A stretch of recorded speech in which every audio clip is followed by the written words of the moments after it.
would like to now introduce Lieutenant Governor Brian Calley, and we're real pleased to have you, Lieutenant Governor, and can't tell you how much we appreciate you coming up. All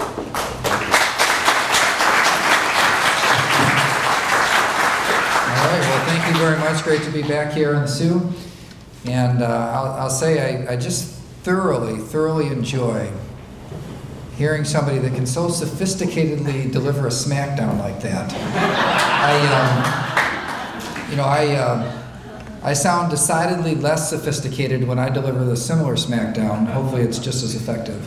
As we continue the opportunities to review the opportunities that are in front of us with respect to the relationship between the United States and Canada, more particularly Michigan and Canada, and for today, the Upper Peninsula and Canada, you can't help but be optimistic. When you consider where we've been, where we come from, and what the trend lines look like, and what the job growth has been as well. This is truly an exciting time. So to be back up here with you, and you can see Canada a little bit better than when the talk started just a few minutes ago, in such a beautiful setting, a beautiful bridge, and I was pleased to see how many of you that I know before, but a lot of new friends and others that I met on other trips up here into this area. But I thought I might start by sharing a story with you that I tend to have one of these faces that people feel like they know. Like, haven't I seen that guy before? And there was a fourth grader once who helped me understand why that was. Fourth grade was, at least when I was in the State House of Representatives, is when you had Michigan history taught in our public schools. And so being from the region that I live and I represented in the State House, all my fourth grade classes would come into the Capitol and do a tour of the Capitol.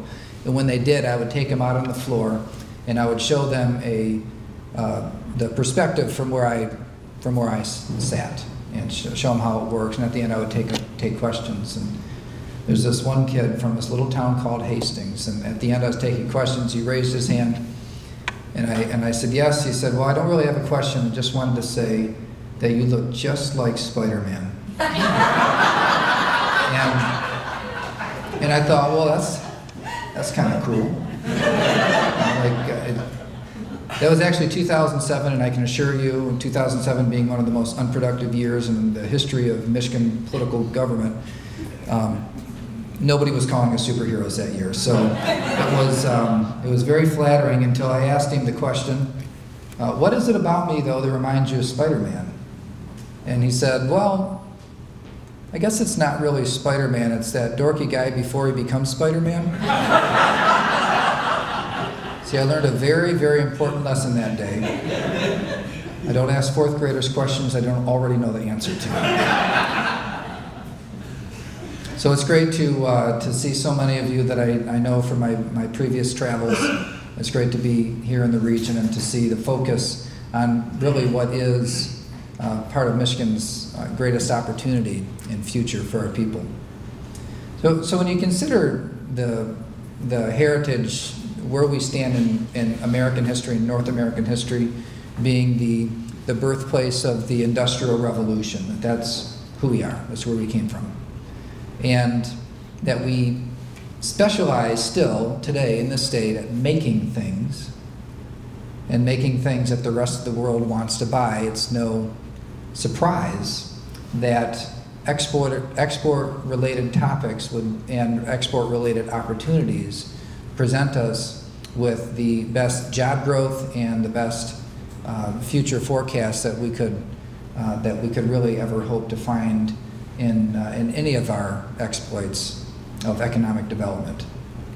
So let's just run through a couple of items to set the stage for this. So you know that we make cars, and as you heard previously, Lynn Roy was describing the integrated nature of the manufacturing process on either side of our border, that the components of these vehicles go back and forth. And so for that reason and that reason alone, the transportation infrastructure between these two nations is critically important. But it's so much more than that.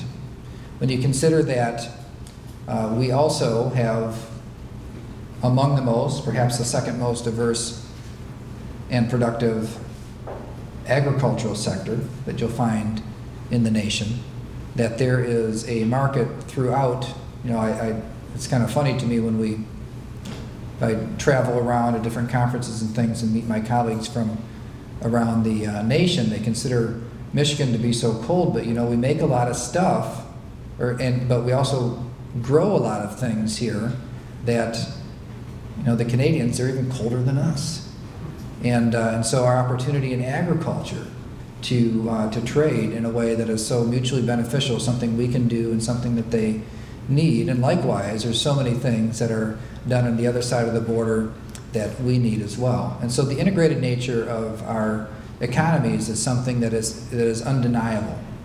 But it goes beyond manufacturing. So if we talked about manufacturing, it's everything from furniture to appliances to automobiles and chemicals and food processing. But then also let's consider the professional relationship on either side of the border. There are literally, in Michigan, we have a nursing shortage. Our healthcare system would not work without major contribution from Canadian nurses in particular. It's just not too long ago when there was a snowstorm that had closed down the freeway that leads to the bridge in Port Huron, Sarnia, that a lot of the commercial traffic that would normally take that option had to go to the Ambassador Bridge, and it really backed things up, a very significant delay. And so there were production slowdowns and even perhaps a stoppage as well on the manufacturing line. But it was a major dilemma and potentially a crisis for our hospitals when the nurses couldn't get across the border. So there are so many ways that we are interdependent on each other.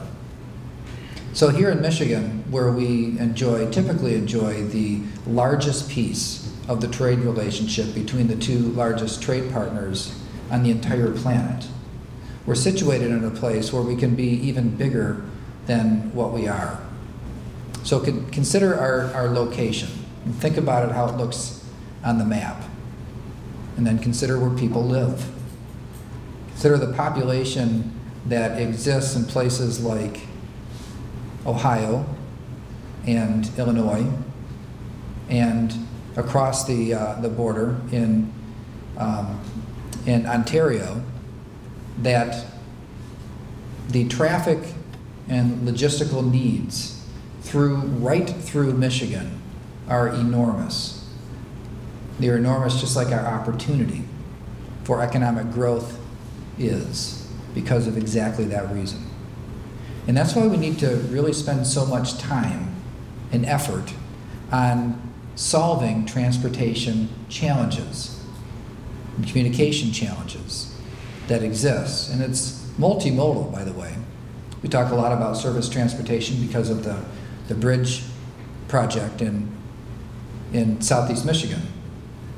But beyond that, we have all kinds of other opportunities to connect all different types of movement of goods and services and products from us to them and them to us, and us to the rest of the world. And so when we looked at this state that had been ailing for so long, so a state that went, in the course of just 10 years, went from being a rich state to being a poor state when you measure it on a per capita income basis. A state that led the nation in unemployment for the better part of the first decade of the century. A state that had deficit spent in its government for that same decade. Spent our cash reserves down to almost nothing. Rainy day fund in the state of Michigan would have run our state government for a total of 32 minutes as of January of 2011. That's where we started, that's our backdrop. And so when we looked at what do we need to do to get economic growth and job creation in the state of Michigan, well, it kind of makes sense that you consider, well, where do our jobs come from? Because we know everybody's for jobs, right? Everybody's for jobs. I've seen commercials say Democrats are for jobs. I'm a Republican. I know us Republicans are for jobs. I think even communists are for jobs, right? So if we just accept that everybody's for jobs and we want more of them, then we got to understand, where do they come from? Where do our jobs come from in the first place? And that's where you can start to understand how you build an environment conducive to job growth. How do you remove obstacles that are in the way of companies taking a chance and making their next expansion here? So we know just from a historical perspective that regardless of how much money that we spend on economic development incentives that are meant to bring somebody in from the outside, like how can we convince somebody from somewhere in the world to come in here and save us, that no matter how much we put toward that, in the last 15 years we put billions of dollars toward that activity, that our best job growth comes from the expansion of companies that were already here. The ones we didn't have to bribe them to come in. They're already part of our community, already community leaders and economic drivers and innovators. And so how do we create an environment around them that's conducive for job growth? And so we had to do things like get our fiscal house in order so that it creates some stability to the local government and the state government that they're operating within. Predictability is critically important. And then we looked toward making reforms to our tax system so that we would be competitive here in Michigan. And the Nonpartisan Tax Foundation recently recognized the work that we did. They do state rankings every year. They moved us from 49th best, that's the governor's relentless positive action, 49th best saying the second worst, right? So we moved from 49th to 7th, a top 10 state now, a leap to best practice, all with an eye toward creating an environment conducive for the success of those that were here the whole time. And so now it's allowed us that we've gotten out of fiscal crisis management.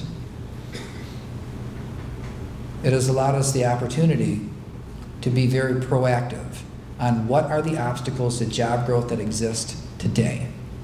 And that's why we spend so much time on infrastructure issues. And in the state of Michigan, for as beautiful as the climate and the Great Lakes are, they present to us certain transportation hurdles.